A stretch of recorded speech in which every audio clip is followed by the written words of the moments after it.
Hello, నేను విశ్వేశ్వరరావు. ఆంధ్రప్రదేశ్ ముఖ్యమంత్రి చంద్రబాబు నాయుడు గారు ఇటీవల కాలంలో జగన్మోహన్ రెడ్డి గారి మోడస్ ఆఫ్ ఆపరేషన్ ఎలా ఉంటుంది అనేది ప్రతి వేదిక మీద కూడా చెప్తూ ఉన్నారు. నేరాలకు పాల్పడటం, ఆ నేరాల నుంచి చాకచక్యంగా తప్పుకోవడానికి ప్రత్యర్థుల మీద వేయడంలో ఆరితేరిపోయారు. అలాంటి వాళ్ళతోటి రాజకీయం చేయాల్సి వస్తుంది అని చెప్పి చంద్రబాబు నాయుడు గారు పదే పదే ఇటీవల కాలంలో ప్రస్తావిస్తున్నారు. ఆ సందర్భంగా ఆయన కోట్ చేసినటువంటి కొన్ని సంఘటనలు వివేకానంద రెడ్డి గారి మర్డర్ కేసు, కోడికత్తి కేసు, గులకరాయి కేసు, వీటిని ప్రస్తావిస్తూ ఉన్నారు. యాక్చువల్గా వివేకానంద రెడ్డి గారి మర్డర్ కేసులో ఏం జరిగింది? ఆ రోజున ఫస్ట్ ఆయన గుండెపోటుతో మరణించారని చెప్పి న్యూస్ వచ్చింది. నిజమే అని చెప్పి చంద్రబాబు నాయుడు గారు కూడా అనుకున్నారట. మంచివాడు చనిపోయారు అని చెప్పి భావిస్తున్నటువంటి సమయంలో ఆల్ ఆఫ్ సడన్గా అది గొడ్డలిపోటు అని చెప్పి వినిపించింది. అది ఎవరు చేశారు ఏంటి అనేది తెలియనటువంటి సమయం అది. అయితే అక్కడ బాత్రూంలో పడినటువంటి ఆయన్ని తీసుకొచ్చి కుట్లు వేసి మొత్తం క్లీన్ చేసేసి ఆయన్ని దహనం చేయడానికి సిద్ధమయ్యారు వివేకానంద రెడ్డి గారిని. ఆ సమయంలో ఆయన కుమార్తె సునీతారెడ్డి గారు అక్కడికి వెళ్ళి ఆయన మరణం మీద అనుమానాలు ఉన్నాయి, పోస్ట్ మార్టం చేద్దామని చెప్పి ఆమె డిమాండ్ చేస్తే పోస్ట్ మార్టానికి తీసుకెళ్తే అప్పుడు అది గుండెపోటు కాదు గొడ్డలిపోటు అని చెప్పి తేలింది. ఆ తర్వాత కొన్ని గంటల వ్యవధిలోనే మరుసటి రోజు పేపర్లో తన చేతిలో గొడ్డలు పెట్టి తానే వివేకానంద రెడ్డి గారిని మర్డర్ చేశానని చెప్పేసి ప్రచారం చేశారు. ప్రజలు కూడా 2019 ఎన్నికల్లో నమ్మారు అని చెప్పి చంద్రబాబు నాయుడు గారు ఆవేదన చెందుతూ ఉన్నారు. ఇటీవల కాలంలో అనేక వేదికల మీద మాట్లాడారు ఆయన. అంటే ఒక మర్డర్ చేసేసి ఆ మర్డర్ తాలూకు నేరాన్ని తన మీద మోపుతున్నారు అనేటువంటి అభిప్రాయాన్ని ఆయన వ్యక్తం చేశారు. దాంతోపాటు కోడికత్తి కేసులో ఏం జరిగింది అనేది కూడా ఆయన చెప్తున్నారు. అక్కడ ఉండేటువంటి నిందితుడు కోర్టుకేమో హాజరవుతున్నారు, జైలు జీవితం గడిపారు. బాధితులుగా ఉన్నటువంటి జగన్మోహన్ రెడ్డి గారేమో ఒక్కరోజు కూడా కోర్టుకి హాజరు కాలేదు. ఆ తర్వాత కోడికత్తి సినికి సంబంధించి బయటకు రావడానికి రకరకాలుగా ప్రయత్నాలు చేయాల్సి వచ్చింది. ఎట్టకేలకు అతను బయటకు వచ్చాడు. ఈ విషయాన్ని కూడా చెప్తూ ఉన్నారు. 2024 ఎన్నికలకు ముందు గులకరాయికి సంబంధించినటువంటి కేసు, ఆయన ప్రచారానికి వెళ్తున్నటువంటి సమయంలో విజయవాడ సమీపంలో ఎవరో ఒక గులకరాయి వేస్తే ఆయనకేదో దెబ్బ తగిలింది అనేటువంటిది అప్పట్లో వినిపించినటువంటిది. ఆ సంఘటనని ప్రస్తావిస్తూ చంద్రబాబు నాయుడు గారు ఇదంతా కూడా ఎన్నికలకు సంబంధించినటువంటి స్టంట్లు, ఇలాంటి స్టంట్లు వేసి అధికారంలోకి వచ్చినటువంటి వాళ్ళు అధికారంలోకి వచ్చిన తర్వాత మద్యం స్కామ్ లాంటి దానికి పాల్పడ్డారు. ఇప్పుడు ఆ స్కామ్ నుంచి బయటపడటానికి ఎలాంటి ప్రయత్నాలు చేస్తారో అనేటువంటి ఒక అభిప్రాయాన్ని ఆయన వ్యక్తం చేస్తూ చట్ట ప్రకారం ఎవరిని వదిలిపెట్టేది లేదు, అక్రమాలకు పాల్పడినటువంటి వాళ్ళని చట్ట ప్రకారం శిక్షిస్తానని చెప్పి చెప్పారు చంద్రబాబు నాయుడు గారు. అంతేకాదు 2024 ఎన్నికలకు ముందు పొంగనూరు సమీపంలో ఆయన మీదనే హత్యాయత్నం చేయబోయారు వైఎస్ఆర్ కాంగ్రెస్ పార్టీ కార్యకర్తలు, ఉల్టా తన మీదనే కేసు పెట్టారు అనేటువంటి అంశాన్ని కూడా చెప్తూ నేరపూరితమైనటువంటి వాళ్ళు, నేర స్వభావం ఉన్నటువంటి వాళ్ళు రాజకీయాల్లోకి వస్తే చాలా ప్రమాదం, చదువుకున్నటువంటి వాళ్ళు రాండి అని చెప్పి ఇప్పుడున్నటువంటి యూత్కి చంద్రబాబు నాయుడు గారు పిలుపునిస్తూ ఉన్నారు. మరి ఇదంతా ఆయన ఎందుకు చెప్తున్నారంటే దాదాపు 45 సంవత్సరాలుగా రాజకీయ ప్రయాణం ఆయన చేశారు. ఈ 45 సంవత్సరాల్లో అనేక మందితోటి రాజకీయ ప్రత్యర్థులతోటి ఆయన పోరాడారు. కానీ ఇప్పుడున్నటువంటి జగన్మోహన్ రెడ్డి గారితో పోరాడలేకపోతున్నారు అనేటువంటి అభిప్రాయం ఆయన వ్యక్తం చేస్తున్నారు. ఎందుకు పోరాడలేకపోతున్నారు అని అంటే నేర స్వభావం కలిగినటువంటి వాళ్ళు రాజకీయాల్లోకి వస్తే ఆ రాజకీయాలను ఉపయోగించుకొని ప్రజలు ఇచ్చేటువంటి అధికారాన్ని ఉపయోగించుకొని ఏ విధంగా ప్రకృతి సంపదను దోచుకుంటున్నారో చూస్తూ ఉన్నారు. కాబట్టి ప్రజలు ముందుకు రావాలి, నేను చెప్పడం కాదు నేను చెప్పేది ఆలోచించుకోండి అని చెప్పి ఆయన పదే పదే ఇటీవల కాలంలో చెప్తూ ఉన్నారు. ఎగ్జాక్ట్గా ఆయన ఏదైతే చెప్పారో దానికి సమాంతరంగా కొన్ని సంఘటనలు జరుగుతూ ఉన్నాయి గత 2 రోజుల నుంచి. ఏంటి అని అంటే లిక్కర్ స్కామ్కు సంబంధించి మిథున్ రెడ్డిని అరెస్ట్ చేశారు. అది అక్రమ కేసు అని అంటారు జగన్మోహన్ రెడ్డి గారు. ఇది కేవలం పచ్చ మీడియా లేదంటే ఎల్లో మీడియాకు సంబంధించినటువంటి వాళ్ళు కొంతమంది కుట్ర చేసి పోలీసులతోటి చంద్రబాబు నాయుడు గారు టైఅప్ అయిపోయి వాళ్ళ చేత ఈ అరెస్టులు చేయిస్తున్నారు. మిథున్ రెడ్డి గారు లాంటి మంచి వ్యక్తి మరొకళ్ళు ఉండరు. ఆయన 3 సార్లు ఎంపీగా గెలిపించారు ప్రజలు. కేంద్రంలో ఆయన లోక్సభలో ప్యానల్ స్పీకర్గా వ్యవహరించారు. వాళ్ళ నాయన ఆయన మంత్రిగా చేశారు.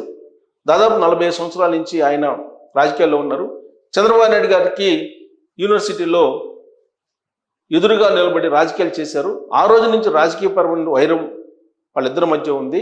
అందుకే ఇప్పుడు కక్ష తీర్చుకునే దానిలో భాగంగానే చంద్రబాబు నాయుడు గారు ఈ మిథున్ రెడ్డిని అరెస్ట్ చేశారు. పెద్దిరెడ్డి కుటుంబాన్ని క్లోజ్ చేయడానికి, లేదంటే ఆర్థికంగా నష్టపోవడానికి, లేదంటే వాళ్ళ పరువు తీసేయడానికి అనేటువంటి యాంగిల్ని ఇప్పుడు ఆవిష్కరిస్తున్నారు జగన్మోహన్ రెడ్డి గారు. ఆ ట్వీట్ల రూపంలో కానీ లేదా ఆయన అనుచరుల రూపంలో కానీ ఇది పదే పదే చెప్తూ ఉన్నారు. దీనికి ఇంకొక అడుగు ముందుకేసి అసలు చంద్రబాబు నాయుడు గారు బెయిల్ మీద ఉన్నారు కదా, చంద్రబాబు నాయుడు గారు నేరస్తుడు కదా, చంద్రబాబు నాయుడు గారు ఆ బెయిల్ని రద్దు చేసుకొని విచారణకి సిద్ధపడాలి కదా. ఏ పాపం తెలియనటువంటి మిథున్ రెడ్డిని, ధనంజయ రెడ్డిని, కృష్ణమోహన్ రెడ్డిని, చెవిరెడ్డి భాస్కర్ రెడ్డిని వీళ్ళందరినీ ఇప్పుడున్నటువంటి ప్రభుత్వం అరెస్ట్ చేస్తుంది.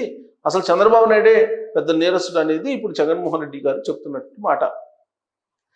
2023లో చంద్రబాబు నాయుడు గారి మీద ఒక కేసు పెట్టారు. ఎవరు? జగన్మోహన్ రెడ్డి గారు ప్రభుత్వం. ఏంటి ఆ కేసు అంటే 2014 నుంచి 2019 మధ్యలో లిక్కర్ పాలసీకి సంబంధించి చంద్రబాబు నాయుడు గారు ప్రైవేటు వ్యక్తులకు దోచిపెట్టారు అనేది ఆయన ఆరోపణ. ఆ ఆరోపణను బేస్ చేసుకుని ఆయన మీద కేసు పెట్టారు. చంద్రబాబు నాయుడు గారి మీద ఫైబర్ నెట్ కేసు పెట్టారు, స్కిల్ డెవలప్మెంట్ కేసు పెట్టారు, ఇన్నర్ రింగ్ రోడ్డుకు సంబంధించి కేసు పెట్టారు, తర్వాత ఇన్సైడర్ ట్రేడింగ్ అని కేసు పెట్టారు, లిక్కర్ స్కేల్ కేసు పెట్టారు, ఇంకా అనేకమైన కేసులు పెట్టారు జగన్మోహన్ రెడ్డి గారు ఎన్నికలకు కరెక్ట్గా ఒక 5-6 నెలలు ముందు నుంచి. ఆ కేసులు ఎందుకు పెట్టారు అని అంటే ఇప్పుడు చంద్రబాబు గారు చెప్తున్న దానికి అర్థం వచ్చేలా ఉంది. ఆ కేసు ఎందుకు పెట్టారంటే అధికారం పోతుంది అని ముందే గ్రహించినటువంటి YSR Congress party liquor scam మీద విచారణకి వేస్తే చంద్రబాబు గారు అధికారంలోకి వచ్చిన తర్వాత దానికి కౌంటర్గా చంద్రబాబు గారి మీద కేసులు బయటికి తీసుకొచ్చి ప్రజల్లోకి తీసుకెళ్ళి ప్రచారం చేస్తే కనుక అప్పుడు ఈ కేసు యొక్క సీరియస్నెస్ తగ్గుతుంది అనేటువంటి యాంగిల్లో ఆ కేసు పెట్టి ఉంటారనేది ఇప్పుడు చంద్రబాబు గారి యొక్క అభిప్రాయం. అలాగే తెలుగుదేశం పార్టీ అభిప్రాయం కూడా. ఎందుకనంటే ఒకవైపు ఏమో ఆధారాలతో కూడినటువంటి ఛార్జ్షీట్లు వేసి వైఎస్ఆర్ కాంగ్రెస్ పార్టీకి సంబంధించినటువంటి వాళ్ళని అరెస్ట్ చేస్తూ ఉంటే అక్రమాలు, అవినీతికి సంబంధించినటువంటి అంశాల్లో ఇంకోవైపు చంద్రబాబు నాయుడు గారిని దోషిగా చూపిస్తూ, చంద్రబాబు నాయుడు గారిని నేరస్తుడిగా చూపిస్తూ, చంద్రబాబు నాయుడు గారు లిక్కర్ స్కామ్కి పాల్పడ్డారని చెప్తూ సమాంతరమైనటువంటి ప్రచారం చేస్తున్నారు జగన్మోహన్ రెడ్డి గారు. ఒకప్పుడు జైలుకి వెళ్ళడం అంటే నామోషి ఫీల్ అయ్యేవాళ్ళు. జైలుకి వెళ్ళడం అంటేనే అదొక పెద్ద అవమానంగా ఫీల్ అయ్యేవారు. కానీ ఇవాళ జైలుకి ఎవరు వెళ్ళటం లేదు, అందరూ వెళ్తున్నారు కదా. నేనే కాదు, చంద్రబాబు గారు వెళ్ళారు, అలాగే కొల్లు రవీంద్ర వెళ్ళారు, జేసీ ప్రభాకర్ రెడ్డి వెళ్ళాడు, దూల్పాల్ నరేంద్ర వెళ్ళారు, వీళ్ళందరూ జైలుకి వెళ్ళి వచ్చిన వాళ్ళే కదా అనేటువంటి మాటలు మాట్లాడుతూ ఉన్నారు. పైగా అవినీతికి పాల్పడ్డారంటే ఎవరు అవినీతికి పాల్పడలేదు, అవినీతికి పాల్పడినటువంటి వాళ్ళు ఎవరు అనేటువంటి ప్రశ్న ప్రజల నుంచి వచ్చేలాగా ఇప్పుడు సమాజాన్ని సెట్ చేసేసారు. అంటే ఇప్పుడు లిక్కర్ స్కామ్ని బలహీనపరచడానికి లేదా ప్రజాక్షేత్రంలో దాన్ని సీరియస్నెస్ని తగ్గించడానికి ముందుగానే ప్లాన్ చేసి 2023లో జగన్మోహన్ రెడ్డి గారు చంద్రబాబు నాయుడు గారి మీద ఒక లిక్కర్ కేసుని పెట్టించారు. అది ఇప్పుడు ప్రచారానికి పనికొస్తుంది.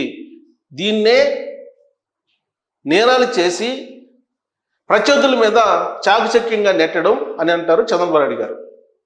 ఇలాంటి వాళ్ళతో రాజకీయాలు చేయటం కష్టంగా ఉంది, మీరు ఆలోచించండి అని చెప్పి ప్రజలు చెప్తున్నారు. ఏదైనా ప్రజలే చేయాలి, అంతిమంగా ప్రజలే తెలుసుకోవాలి, ప్రజలే అవగాహన పెంచుకొని ఎవరిని అధికారంలో ఉంచాలి, ఎవరిని ప్రతిపక్షంలో ఉంచాలి, లేదంటే రాజకీయాల నుంచి వాళ్ళని పంపించాలి అనేది ఆధారపడి ఉంది. కాబట్టి ప్రజలే మేల్కోండి అని చెప్పి పదే పదే ప్రతి వేదిక మీద ఆయన చెప్తూ ఉన్నారు.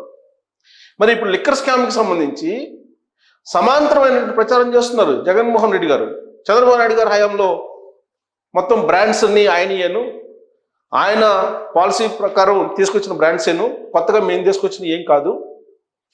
ఆయన లిక్కర్ పాలసీలో అవినీతి ఉంది, ఆయన కొంతమంది ప్రైవేట్ వ్యక్తులు దోచిపెట్టారు అనేటువంటిది ఆయన చెప్తూ ఉన్నారు. ఇప్పుడు వైఎస్ఆర్ కాంగ్రెస్ పార్టీ వాళ్ళు ముక్తఖండంతో అదే చెప్తూ ఉన్నారు.